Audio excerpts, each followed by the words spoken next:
años ya con una esposa de Irupang Amar y Ryuto Chechi Ipe Pasama. Takishaponga tenazil Kishonchwe, Kinshkaichonchi. Martias Kachivashi, Chinakayakan, the Puerto for the doctor. Dichosa Rishak Chimasat.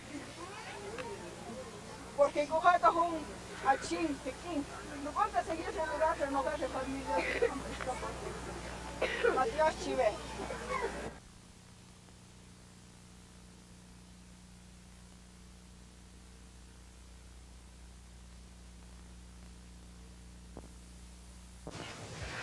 That's an old Chinese poem which reads like this: go to the people, live with the people, learn from them, love them, start with what they know, build on what they have. When the task is finished, the people will say, we did it ourselves.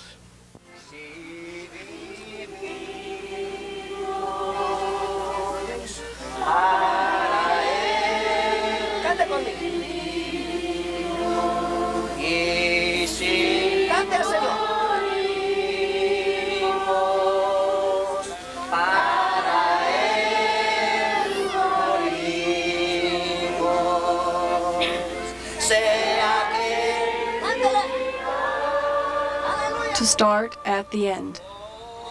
At 2:30 in the afternoon of Friday, May 11th, 1990, Dr. Carroll Behrhorst was buried on a hillside in the village cemetery of Chimasat, Guatemala, the ancestral home of his wife, Alicia's family. Doc had chosen that site more than a quarter century ago as the place where he wanted to rest. Now he is there, taking in a panoramic view of the country he loved.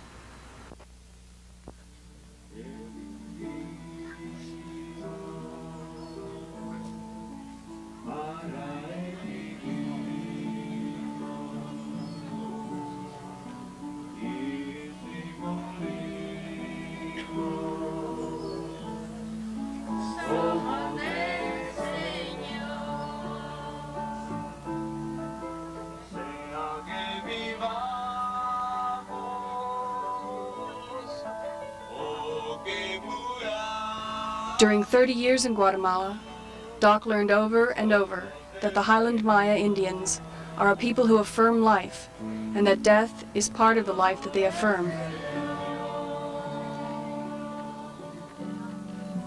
Somos del Señor, somos del Señor. Aleluya, Señor. Padre, te damos gracias, Señor, porque hemos podido alabarte, porque hemos podido, Señor, decirte que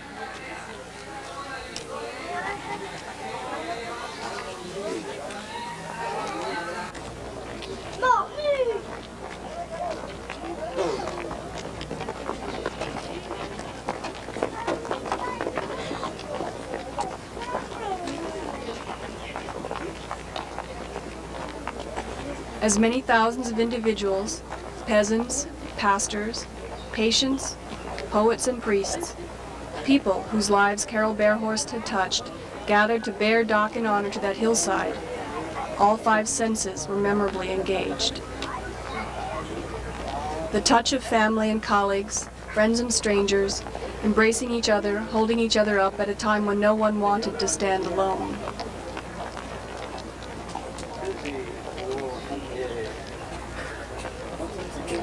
The smell of flowers and pine, candle wax and sweat, dust and smoke.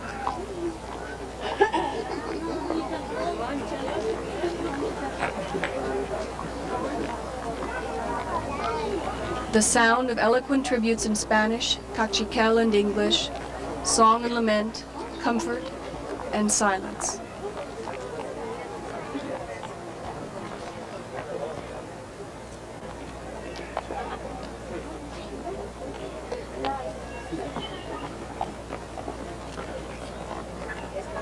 The taste of tortillas and homemade soup, gallo beer and lemonade, sustaining those who kept vigil.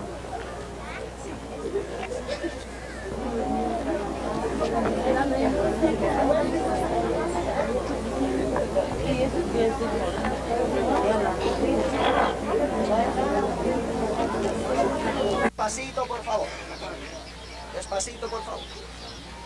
The sight of Indian families and fellow workers, wife and children, brothers and sisters-in-law, neighbors and supporters following behind. Of 9 yellow school buses on the last 20 kilometers to Chimasat.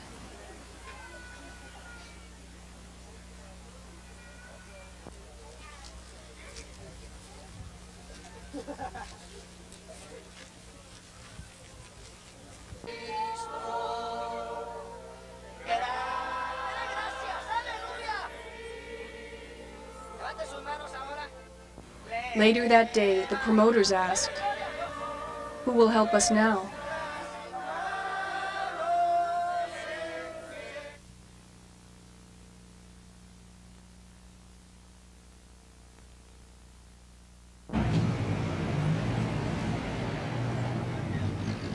I went to Chimaltenango practically every day.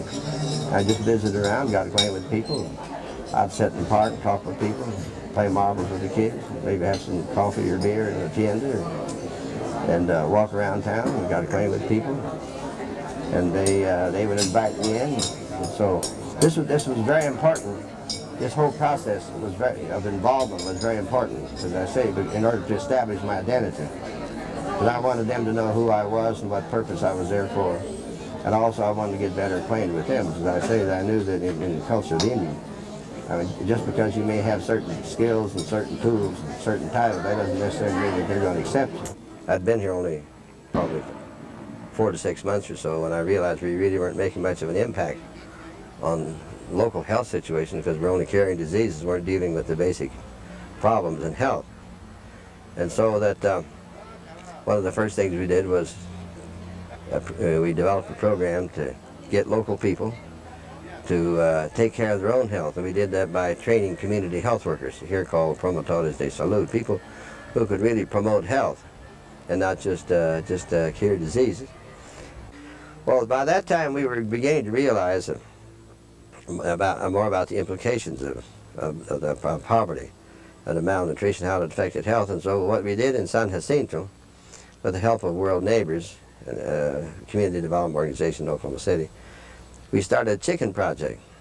We at that time had the good fortune of having a Peace Corps volunteer who was with the first group of Peace Corps volunteers who lived in Chimaltenango, was assigned to the Ministry of Agriculture, but they weren't doing much in the Ministry of Agriculture. So he came and worked with us. A fellow named Wayne Hogg. And Wayne and the nurses, they developed a chicken project. And so every family, or practically every family in San Jacinto, raised chickens. And they were supposed to eat the eggs. The nurses devised a system because to make sure that people were eating the eggs, because too often they have hens and they raise chickens and have eggs, but they sell them to make a little pocket money. So each family, they had to put the eggshells up on a string and hang it up in front of their house. And every week, whenever Hortensia and the nurses go by, they'd count the eggshells and make sure that they were they were eating them instead of selling them. Ramón Martín, ¿ah? Sí. ¿Cómo está su estómago ahora? Bien, ¿Está un poco mejor? Sí. ¿Ahora tiene hambre?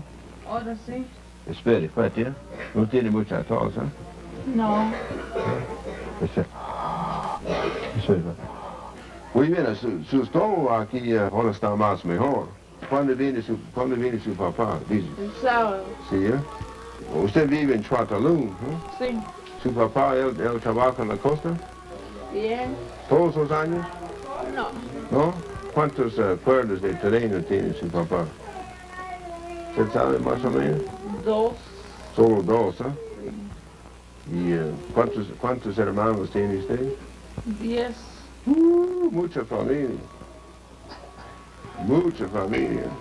¿Cuántos niños vivos tiene? Son 9. 9. Necesita mucha comida en la casa. He is a good demonstration of the importance of land in health. The reason he's sick is because his father doesn't have any land, any proper in which to grow his crops.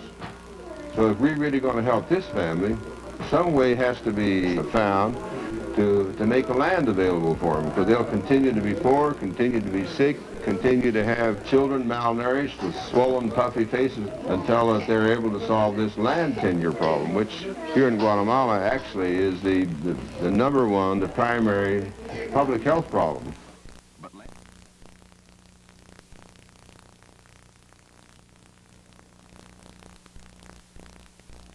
Well, let's say it this way: if you stop somebody in Midtown Manhattan, for example, and ask him what health is, he's probably going to say, like they would say in most places in the United States, well, health, I'm healthy when I'm not sick. I mean, it's the absence of disease.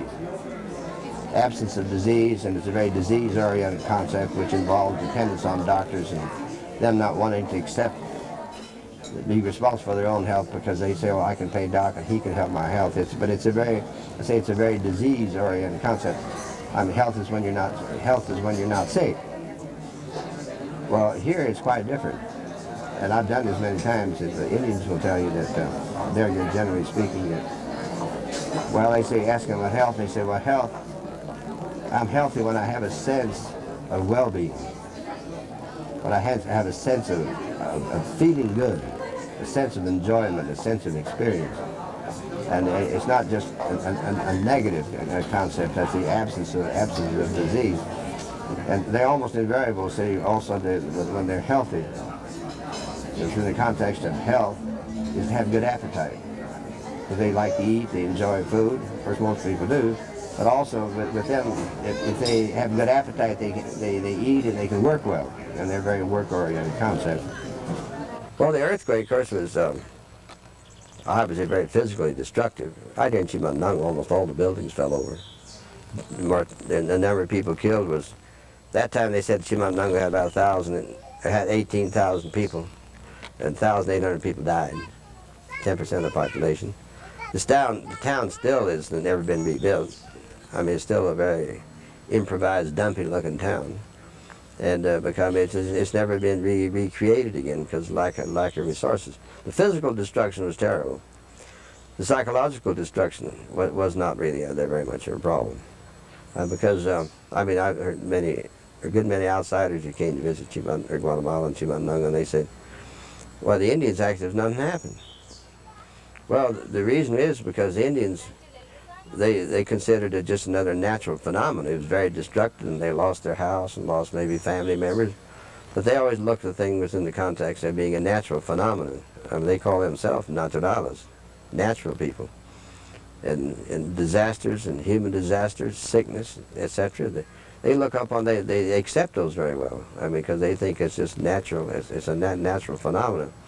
And so they psychologically did not suffer that much.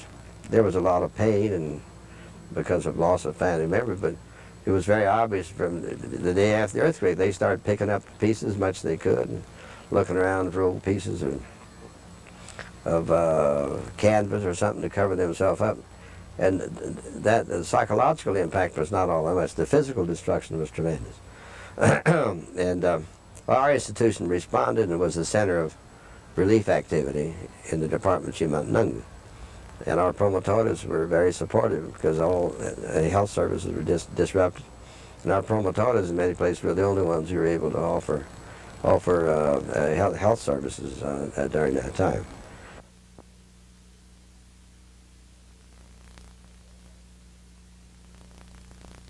Well, going back to 1980, when the violence really revved up, I mean, and there was killing all around, and many private volunteer organizations left, most left, and a few that did stay on, like the local co-op school, were threatened.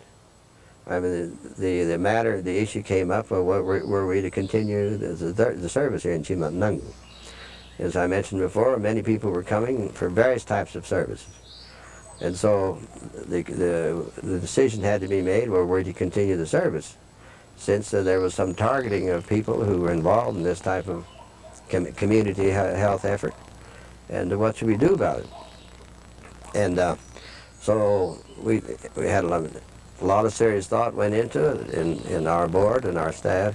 decided that we should not abandon the people, that we should continue the services. And particularly since many of the other private voluntary organizations left and public services were limited, we felt we had an obligation to continue. Well, when that decision was made, it was also decided that it had to be well known what our objectives, what our goals were, and what our goals were not. And so that what we elected to stay, and also then to communicate to those involved in the conflict that we were a service organization dedicated to helping people with their problems as best we could. We were not involved in active partisan politics. We were not involved with this side or that side. The only side we were involved with the people. Well, it got a little difficult at the time, because with all the violence all around and a lot of killing around, and we were here with the family. We had small children. There were a number of instances where whole families were attacked, killed in the middle of the night, and we were very sensitive to that. But I've always had a great deal of personal self-confidence. I've always had a great confidence in the guy upstairs, and I feel that if I do my job, he'll do his. And I had always had this sense of security, personal sense of stability. And I've been frightened in my life, but I've never ever been real seriously frightened. I feel that I have the ability to achieve things in spite of difficult circumstances. And I say I do have this faith in the Supreme Being, who I think is someone who collaborates with people who have this determination to move on themselves. And during the violence, whenever I went to town during the night, for example, when there was no one else around, I never did feel fearful. For many years, I had the custom of going down to the hospital about 9:30 or so at night and see how things were going. And during the violence, I continued that. My wife said, was not in accord with me going. People said, well, you're nutty for going downtown, but there's no one else around. Streets were quiet. But I felt that once you start showing fear, and then fear dominates, and that can be very self-destructive. I mean, if you have faith and you have confidence, and then you should show that. I mean, and the dangers will take care of themselves. I know that you can't. That's absolutely protective. But I say once you have a sense of fear, that's very self-destructive. And also, if you show fear, that plays into the hands of anyone who might be your enemy. If you don't show fear, well, then that kind of disorients those who feel that they should target you. I know it's not completely protected, but I think it's very helpful. I mean, in moving on, doing the things that needs to be done without fear, and moving on with confidence and faith.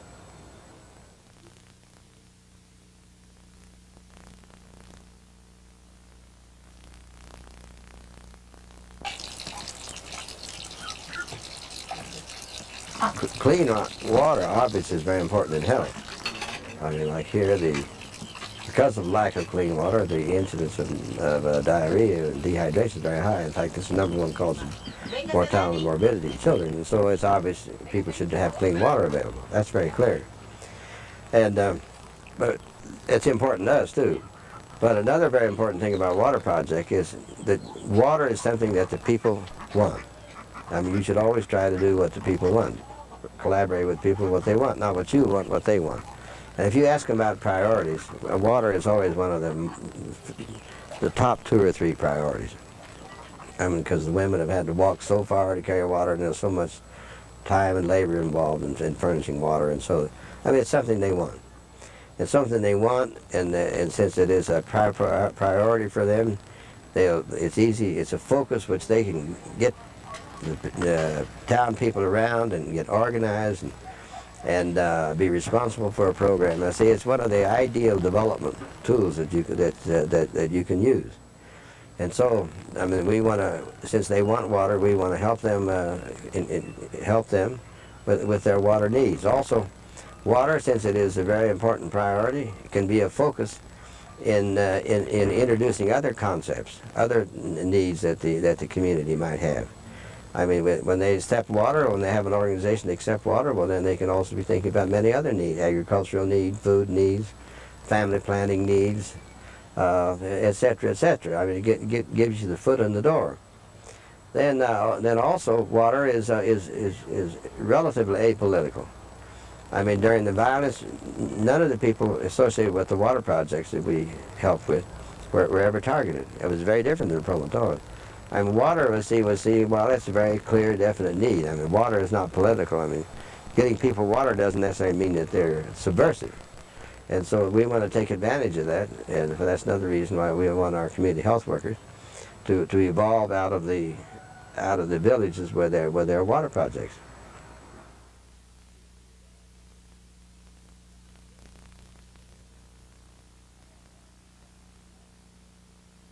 I have sessions with medical students at Tulane. I have a course in primary health care in the medical school, not just in the school. And we talk about this whole process, the importance of listening. And you'd be surprised how gratified they are. I mean, they come back and they tell me, say, you know, I had this patient this afternoon, and I did what you said. And I said, all I did was just listen. I listened for a half hour.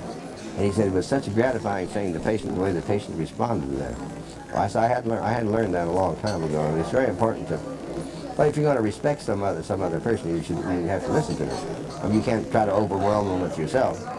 You just try to project your own ego onto them. I mean, that's not very healing.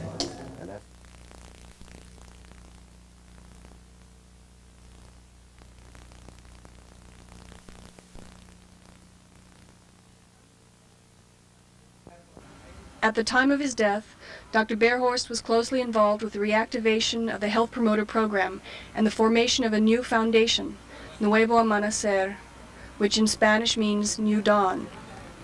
Guided by Doc's philosophy and their own dedication to work with the Mayan people of the highlands, Nuevo Amanecer is focusing on extension programs and preventative health projects, carrying Dr. Behrhorst's dream into the future.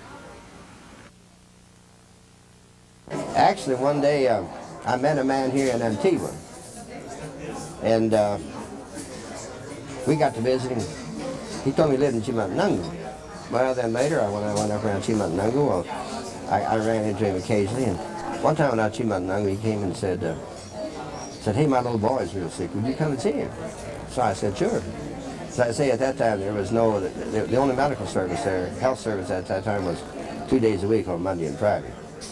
And that was in the ministry had a clinic there. There were no other private doctors there at that time. And so I went to his house, and his little boy had high fever and short of breath and lots of cough, and had obviously pneumonia. So I told him, well, I'll go up to the park. I had my car parked up there. I'll go up and get my medical bag. I did when I got my medical bag. Gave him a shot of penicillin, and told him to go down to the drugstore to get some kind of an expectorant. Told him to drink a lot of fluid. And next day I came back, and he was much better, of course. And so that helped establish my name there, because word soon spread around. Well, that gringo, he can heal people.